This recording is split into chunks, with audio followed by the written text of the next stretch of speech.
Let's talk about the job in Final Fantasy XIV with the weirdest history of all of them, specifically in Final Fantasy XIV. Now, many of the jobs from all the way back in A Realm Reborn have had some strange journeys to where they are today, but none of them holds a candle to the job that at one point had a healer limit break, and at a later date an AoE damage limit break. The original support job, the Bard. Now, what I want to talk about in this video is mainly some of the weirdest standout things about the job's history. If we talk about A Realm Reborn things, for example, having something like a weapon skill that binds the target with no damage component is weird, yes. But you have to remember that most jobs back then had some strange tools that may seem extremely useless by today's standards. As such, while such an action, and Bard did indeed have one, would be weird, it isn't weird enough that we would be spending a lot of time on these kinds of things as a whole. Additionally, we will also not be covering the whole shared actions aspect of A Realm Reborn and Heavensward in great detail, as it simply introduces too many other jobs into the conversation. Besides, for the most part, the shared actions significant to Bard were mostly all a ton of different damage buffs. And what better to start with than the absurdity of the healer limit break in A Realm Reborn. Back in A Realm Reborn, limit breaks were slightly simpler than they are now, in that both Warrior and Paladin used Paladin's Last Bastion as limit break 3. Monk, Dragoon and Ninja used Monk's Final Heaven.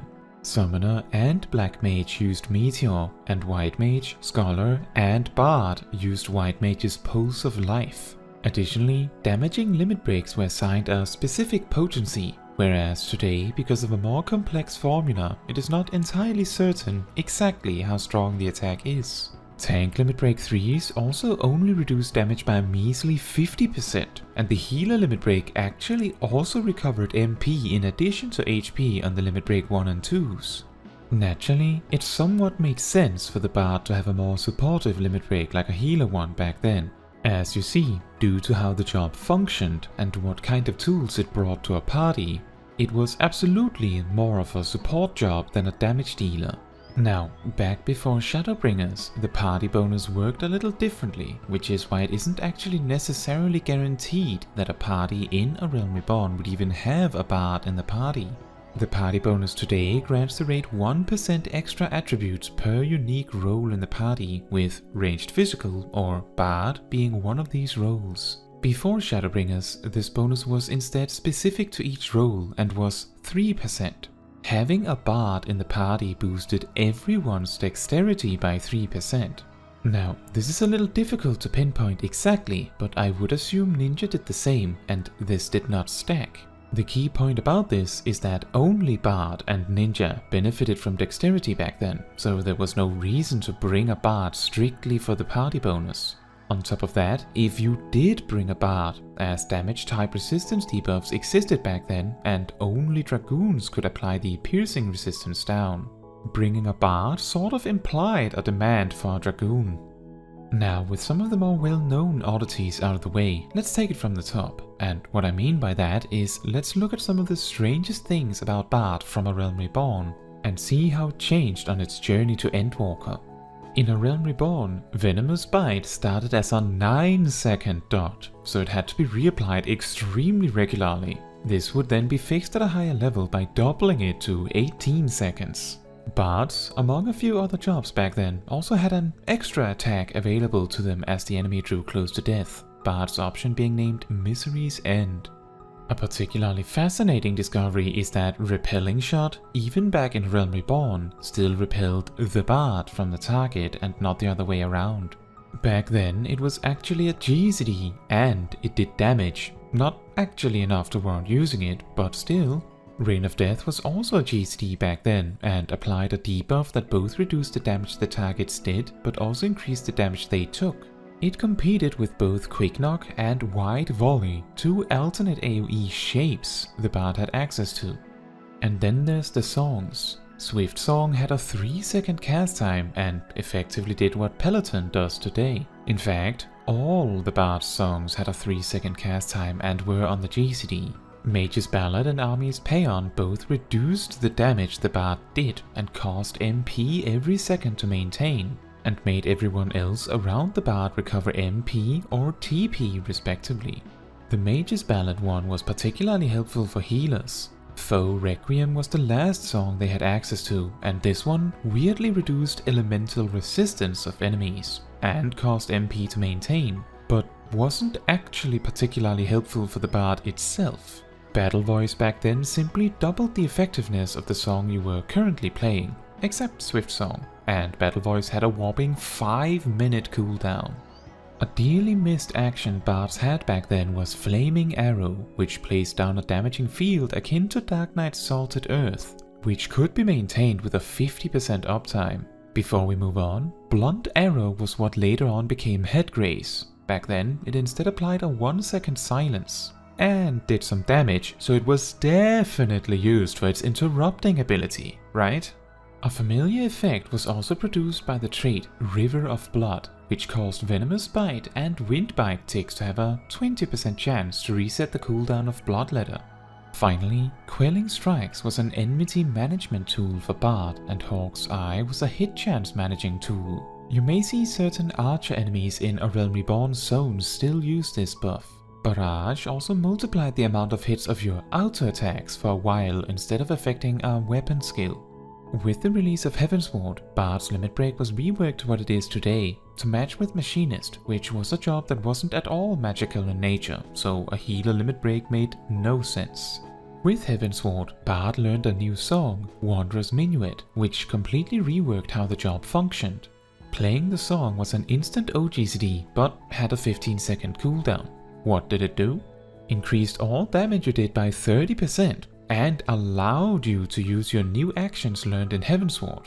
Oh yeah, and it also added a 1.5 second cast time to all of your weapon skills, which everyone loved very much and totally didn't find incredibly annoying. It also completely halted your auto attacks. To fix that, Barrage instead affected your next weapon skill. A key thing about Wanderer's Minuet is that you could use it on top of any other song you wanted, whereas all the previous songs you could obviously only sing one at a time, given you only have one mouth. Reign of Death was moved over to be an OGCD that shared cooldown with Bloodletter, and had its debuff adjusted to be just evasion reduction. Bards also learned a new action called Warden's Paean. It had a 3-second cast time and no cooldown.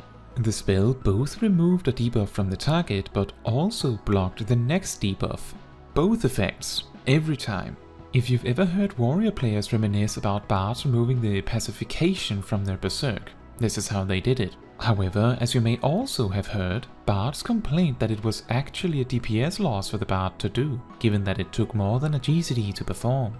Now, sometime during Heavensward, Bards got a massive amount of adjustments. Their songs with a 3-second cast time were moved to 1.5 seconds, and Warden's Paean was made into an ability with no cast time and a 45-second cooldown. At this time, Warden's Paean still offered both effects every time.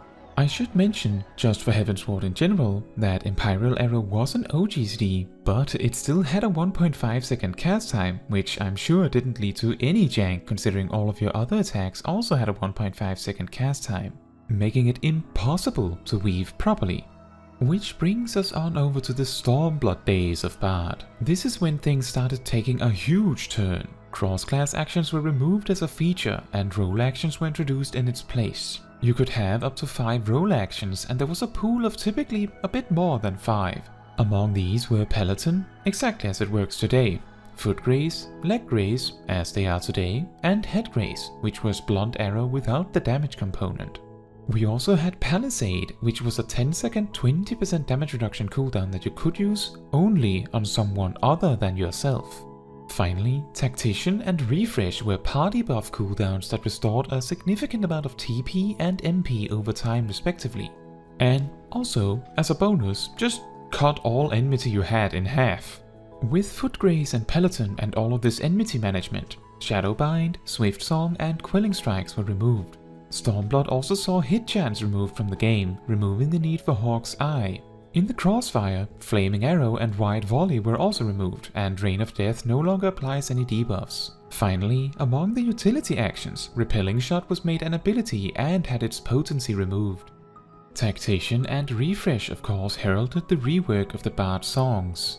Mage's Ballad, Army's Paean, and Wanderer's Minuet were changed to instant cast OGCDs that did some damage, and each applied a 30-second buff on an 80-second cooldown that were of course mutually exclusive. All three buffs included a raid-wide 2% crit chance bonus and a repertoire effect. Whenever one of your dots did critical damage, the repertoire effect associated with your current song activated, which, for Mage's Ballad, instantly reset the cooldown of Bloodletter and Reign of Death. For Army's Paean, reduced your GCD by 4%, stacking up to 4 times. And for Wanderer's Minuet, granted you a stack, and for each stack, enabled and increased the potency of the new Pitch Perfect action. On top of all this, Raging Strike's cooldown was reduced to 80 seconds to match. Barrage's cooldown stayed at 90 seconds where it had been since A Realm Reborn. Battle Voice was also reworked to instead be a direct hit raid buff on a 3-minute cooldown. However, for some reason, it kept the requirement that a song had to be playing for it to be usable. Rejoice also, for Imperial Arrow no longer has a cast time, and no attacks actually do. Foe Requiem was also reworked to simply increase damage taken by all enemies by 3%, but still cost MP per second. Still had a 1.5 second cast time, and still was on the GCD. Caustic Bite and Storm Bite were also introduced in Stormblood to effectively increase the dot durations to 30 seconds. And while Refulgent Arrow came in to replace Straight Shot for spending the procs themselves, Straight Shot still gave you a critical hit chance buff and so had to be used regularly. Finally, Troubadour worked very differently in Stormblood, increasing your HP or reducing physical or magical damage depending on which song you were in. Overall, Stormblood really smoothed out how the job worked, but a massive problem the job had ran into in Stormblood was that it was almost unplayable early in the expansion due to extremely low critical hit chances for their repertoire. Meanwhile, it was overwhelmingly overpowered in the later stages as critical hit chances climbed. This, among other things, were then addressed in Shadowbringers, making sure to include this sloggy feeling during the low levels because everyone loved that, right? In Shadowbringers, Straight Shot was turned into the low-level version of Refulgent Arrow, only working with a proc and no longer applying a buff. Misery's End, remember that one? Was finally removed. Venomous Bite and Wind Bite had their durations set to 30 seconds to match with the high-level versions. All TP usage was of course removed, and so was Foe Requiem, and to take its place, Warden's Paean was moved to its place in the action order. Which is why bards learn nothing at level 58 now. Additionally, Warden's Paean now would only either remove a debuff on the target or block the next debuff if there was none. Barrage's cooldown was finally set to 80 seconds to match with Raging Strikes, and now also automatically granted straighter shot like in Endwalker. Troubadour was reworked to always be 10% damage reduction. To make each song stand out a bit more again, their raid buffs were adjusted a bit. Mage's Ballad now grants a 1% damage bonus, and Army's Paean grants a 3% direct hit chance bonus, leaving Wanderer's Minuet to keep the 2% crit chance. Additionally, to fix the gear issue for bards, repertoire is no longer associated with crit chance. And now, instead was simply a 20% chance on every tick of Venomous Bite and Wind Bite, like A Realm Reborn and Heavensward's River of Blood trait, and a 40% chance for Caustic Bite and Storm Bite.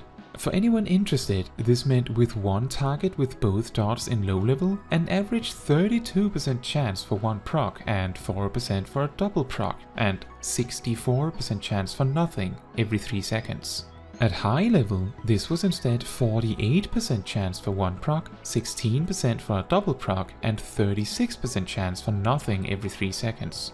I actually explain this in slightly more detail in my low-level bard guide from Shadowbringers. Finally, Shadowbite was introduced as an AoE alternative to Sidewinder, complete with a shared cooldown.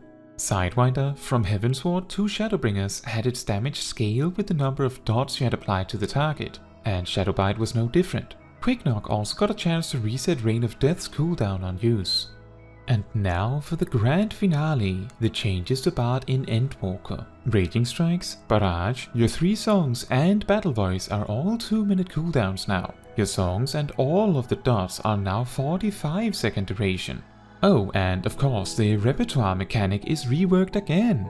Now, every 3 seconds of a song playing, there is an 80% chance of it activating. Only Mage's Ballad has received any changes to its actual repertoire effect, however. It now only reduces the cooldown of Bloodletter and Rain of Death by half. Speaking of which, Bloodletter and Rain of Death now work on a charge system, and this goes up to 3 stacks, making it a lot easier to make use of Mage's Ballad to its fullest. Shadowbite was reworked to be an AoE version of Refulgent Arrow, although it has its own separate proc, which Barrage does not give you, and which is given by Quick Knock, instead of resetting Rain of Death.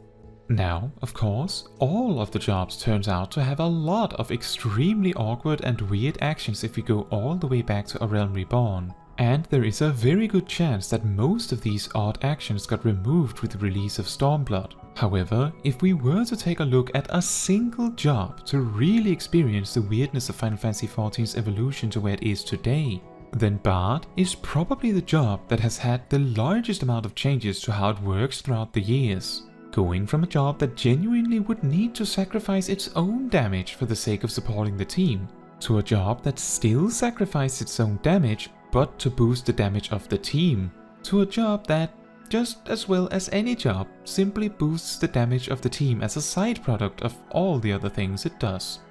I hope you found this trip through time interesting, nostalgic, or enlightening, but either way, that is all for this video. Thank you so much for watching. If you want to support me and my channel, you can like the video, leave a comment, subscribe, and hit the bell to get notified when next I post a video. And if you want to give even more support than that, you can also become a member of the channel.